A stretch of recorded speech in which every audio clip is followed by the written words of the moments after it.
7 پریوں کی کہانی۔ ایک دفعہ کا ذکر ہے، کسی گاؤں میں ایک غریب کسان رہتا تھا۔ وہ کسان بہت محنت کرتا تھا، لیکن پھر بھی خوشحال زندگی نہیں گزار سکا تھا۔ غربت کے ہاتھوں تنگ آ کر ایک روز اس نے شہر جانے کا فیصلہ کر لیا۔ اس کی بیوی نے اسے 7 طرح کی چیزیں دیں جنہیں وہ سفر کے دوران کھانے کے لیے استعمال کر سکتا تھا۔ کسان نے وہ چیزیں ایک ٹوکری میں رکھی، انہیں اپنے کندھے پہ ڈال لیا اور شہر کی طرف چل پڑا۔ کئی گھنٹے مسلسل چلتے رہنے کی وجہ سے وہ تھک گیا تھا۔ وہ آرام کرنا چاہتا تھا۔ اسے دور سے ایک کنواں دکھائی دیا۔ وہ کنویں کے پاس پہنچ کر آرام کرنے کے لیے بیٹھ گیا۔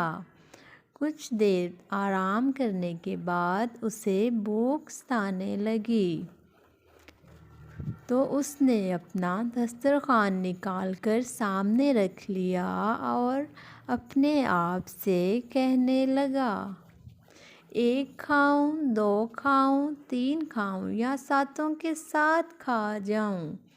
جس اندھے کنویں کے قریب وہ بیٹھا ہوا تھا، اس کنویں میں 7 پریاں رہتی تھیں۔ انہوں نے جب کسان کی باتیں سنیں تو سمجھی کہ وہ ان سے مخاطب ہے۔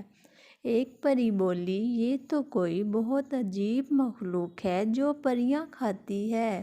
دوسری نے کہا، اب اس سے جان کیسے چھڑائیں؟ آپس میں گفتگو کرنے کے بعد وہ سب اس نتیجے پر پہنچی کہ سب سے بڑی پری باہر جائے اور اس کسان سے کہے کہ اسے جو لینا ہے وہ لے لے اور ہماری جان چھوڑ دے۔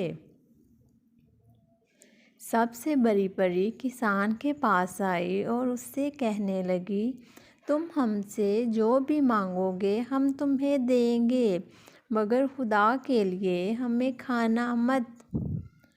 پری کو دیکھ کر پہلے تو کسان ڈر گیا، مگر جب اس نے پری کی باتیں سنی تو وہ بھی شیر بن گیا اور اسے کہنے لگا، تمہیں میں صرف اس شرط پر چھوڑ سکتا ہوں کہ تم مجھے سونے کا انڈا دینے والی مرغی لا دو۔ پری اسے فوراً سونے کا انڈا دینے والی مرغی لا دیتی ہے اور کہتی ہے، تم مرغی کو اپنے سامنے رکھ کر کہنا، چل مرغی اپنا کارنامہ دکھا، تو یہ اپنا کارنامہ دکھا دے گی۔ کسان مرغی لے کر خوشی خوشی واپس اپنے گاؤں کی طرف چل پڑا۔ وہ گاؤں سے چونکہ بہت دور آ چکا تھا، اس لیے راستے ہی میں اسے رات ہو گئی اور اس نے سوچا کہ کہیں کوئی اس سے اس کی مرغی ہی نہ چھین لے۔ اس لیے اس نے قریبی گاؤں میں پہنچ کر ایک مکان کا دروازہ کھٹکھٹایا۔ اس مکان میں ایک بڑھیا رہتی تھی۔ جب کسان نے اس سے گھر رہنے کی اجازت مانگی تو بڑھیا نے اسے اپنے گھر رکھ لیا۔ رات کا کھانا کھانے کے بعد جب وہ سونے کے لیے اپنے بستر پر لیٹے تو کسان نے بڑھیا کو اپنی مرغی کے کارناموں کے بارے میں سب کچھ بتا دیا۔ کسان بڑھیا کو مرغی کا راز بتا کر خود تو سونے چلا گیا، مگر بڑھیا جاگتی رہی اور جب اسے یقین ہو گیا کہ کسان اب سو چکا ہے تو اس نے سونے کے انڈے دینے والی مرغی چھپا دی اور بالکل ویسی ہی مرغی اس کی جگہ پر لا کر رکھ دی۔ دوسرے روز جب کسان سو کر اٹھا تو اس نے بڑھیا کا شکریہ ادا کیا اور مرغی لے کر اپنے گھر کی طرف چل پڑا۔ جب وہ گھر پہنچا تو بیوی سے کہا کہ میں آج ایک بڑا ہی نایاب تحفہ لایا ہوں، تو مجھے بھی وہ نایاب تحفہ دکھا۔ اس کی بیوی نے کہا۔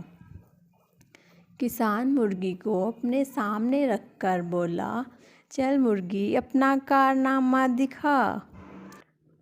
اب وہاں سونے کا انڈا دینے والی مرغی ہوتی تو وہ اپنا کارنامہ بھی دکھاتی۔ جب اس کی مرغی نے سونے کا انڈا نہ دیا تو اس کی بیوی اسے کہنے لگی، تیرا تو بس دماغ خراب ہو گیا ہے، بھلا کبھی مرغی نے بھی سونے کے انڈے دیے ہیں؟ کسان نے اسے یقین دلانے کی بہت کوشش کی مگر اس کی بیوی نہ مانی۔ دوسرے روز کسان پھر اسی کنویں پر جا پہنچا اور کہنے لگا، ایک کھاؤں، دو کھاؤں، تین کھاؤں یا ساتوں کی ساتھ ہی کھا جاؤں؟ اس کی آواز سن کر پریوں کو بہت غصہ آیا کہ وہ پھر آ گیا ہے۔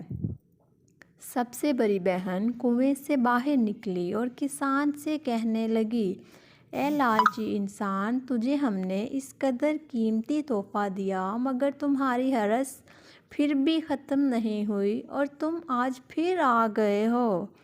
کسان نے پری کی بات سن کر کہا، تم نے میرے ساتھ فریب کیا ہے۔ مجھے ایک عام سی مرغی دیکھ کر کہا کہ یہ سونے کے انڈے دیتی ہے۔ پری بہت سمجھدار تھی۔ اس نے کسان سے پوچھا کہ وہ راستے میں کسی کے گھر رکا تو نہیں تھا۔ کسان نے اسے بڑھیا کے گھر ٹھہرنے والی بات بتا دی۔ پری نے سوچا کہ ضرور اسی بڑھیا نے سونے کا انڈا دینے والی مرغی کسان سے چرائی ہوگی۔ پری نے اب کی بار کسان کو چھری لا کر دی اور اسے کہا کہ اس چھری کو لے کر پھر اسی بڑھیا کے گھر جاؤ اور اس سے اپنی مرغی واپس مانگو۔ اگر بڑھیا مرغی واپس کر دے تو بہت اچھا، اگر وہ مرغی واپس نہ دے تو تم کہنا، چل میرے ڈنڈے اپنا کمال دکھا۔ اور چھری اپنا کمال دکھانا شروع کر دے گی۔ جب بڑھیا تمہیں مرغی واپس دینے کے لیے راضی ہو جائے تو کہنا، رک جا اب ڈنڈے۔ کسان چھری لے کر پھر اسی بڑھیا کے گھر پہنچ گیا اور اس سے اپنی مرغی کی واپسی کا مطالبہ کرنے لگا۔ جب بڑھیا نے مرغی کے بارے میں اپنی لا علمی کا اظہار کیا تو کسان نے کہا، چل میرے ڈنڈے اپنا کمال دکھا۔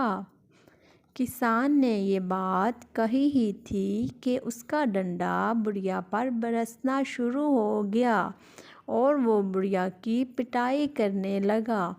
بڑھیا بہت چیختی چلاتی رہی کہ مجھے مرغی کا نہیں پتہ، مجھے مرغی کا نہیں پتہ، مگر کسان بالکل خاموش رہا اور ایک سائیڈ پہ ہو کر اس کا تماشا دیکھنے لگا۔ آخر کار بڑھیا تھی، کب تک وہ مار برداشت کرتی؟ آخر ڈنڈے کی چوٹیں جب اس سے برداشت نہ ہوئیں تو کچھ ہی دیر بعد وہ کسان سے کہنے لگی کہ اپنے ڈنڈے کو روکو، میں تمہاری مرغی ابھی تمہیں واپس لا کے دیتی ہوں۔ یہ سن کر کسان نے کہا، رک جا اب ڈنڈے، اور ڈنڈے نے برسنا ختم کر دیا۔ بڑھیا نے کسان کو اس کی مرغی واپس لا کر دی اور وہ اسے لے کر اپنے گھر چلا گیا۔ گھر پہنچ کر جب کسان نے بیوی کو مرغی کے کارنامے دکھائے تو وہ بہت حیران ہوئی۔ دیکھتے ہی دیکھتے کسان بہت امیر بن گیا اور وہ میاں بیوی ہنسی خوشی اسی گاؤں میں زندگی بسر کرنے لگے۔ تو بچوں، کیسی لگی آپ کو کہانی؟ اگر کہانی اچھی لگی ہو تو ویڈیو کو لائک کریے گا۔ اگر اس طرح کی مزید اچھی کہانی سننا چاہتے ہیں تو چینل کو سبسکرائب۔ Thank you.